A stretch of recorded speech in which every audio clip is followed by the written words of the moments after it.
So where did the idea that smiling makes you happier come from? Although there is no definite beginning to this theory, its earliest mention is by Charles Darwin in the year 1872 in his book, The Expression of Emotions in Man and Animals. In this book, he studied the emotions expressed by different species and saw if there was any correlations between them. In his book, he did state that the free expression by outward signs of an emotion intensifies it. Basically saying, if you're feeling an emotion and then you express it, like happiness and then a smile, it'll become stronger. But he didn't say anything about the inverse.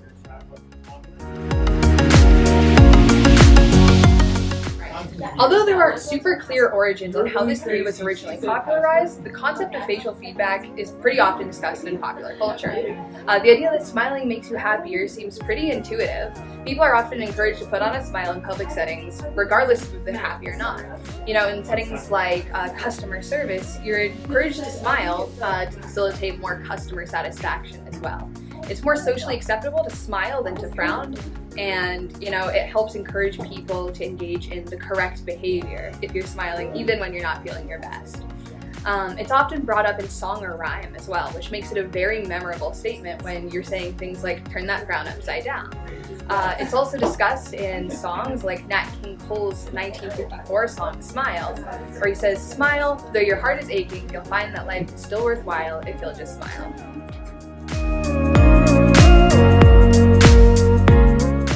Okay, so the most famous study with this theory is the original pen and mouth study. The purpose of this was to examine how people's facial activity, so smiling or frowning, influences their responses. And this study is based on the facial feedback hypothesis, which is the hypothesis that feedback from facial expression will affect your emotional experience and your behavior. The procedure for this study was that the participants would either hold a pen in their mouth, in their teeth, to stimulate the muscles associated with smiling, or in their lips to associate it with frowning, and then afterwards they would rate cartoons based on how funny they were. And the results of the study showed that facial feedback does operate on the affective but not the cognitive component of the human response, and overall participants did rate the cartoons as funnier when they held the pen in their teeth to induce the smiling muscles. And then this study, although it's very famous, the validity is a little iffy because there's been a lot of attempts to recreate the study, but they have been unsuccessful since then. Okay, so following the 2019 meta-analysis, like new research and new findings, key findings that I found in this article were that the experiments that they had already done and shown similar effects to a medium-sized group, and therefore they were also studying that when it came down to whether the participants knew or they didn't know they were being filmed, it showed smaller effects when they didn't know that they were being filmed. And then, so basically what they took from all of that was that it's more of a social tool. So when you smile, you're gonna get more of a actual feeling and more of a enlightening mood than you are to smile alone, whether it feels more forced and not so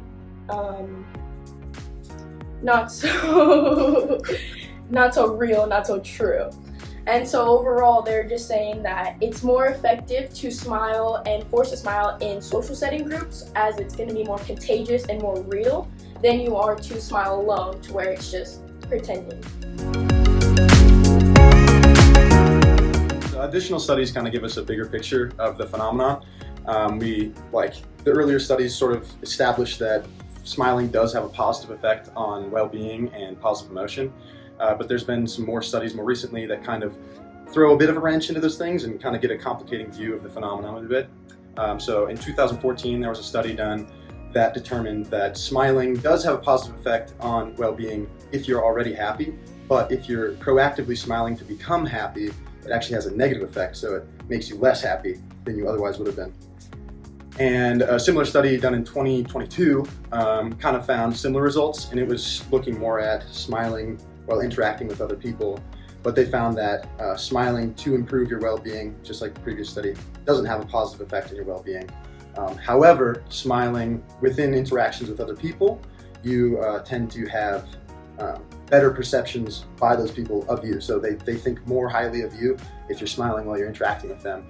And that kind of leads to possible positive effects in well-being in the long run. And so if we kind of look at the total view of the phenomenon, it's pretty clear that there are positive effects from smiling on your well-being, that smiling does increase well-being if you're already happy. However, smiling to become happy proactively doesn't have any positive effects. Yet, smiling while interacting with other people can be a good thing, can let people like you more, let people think highly of you. But smiling does not make you happy, it simply enhances the happiness you already feel. That's it.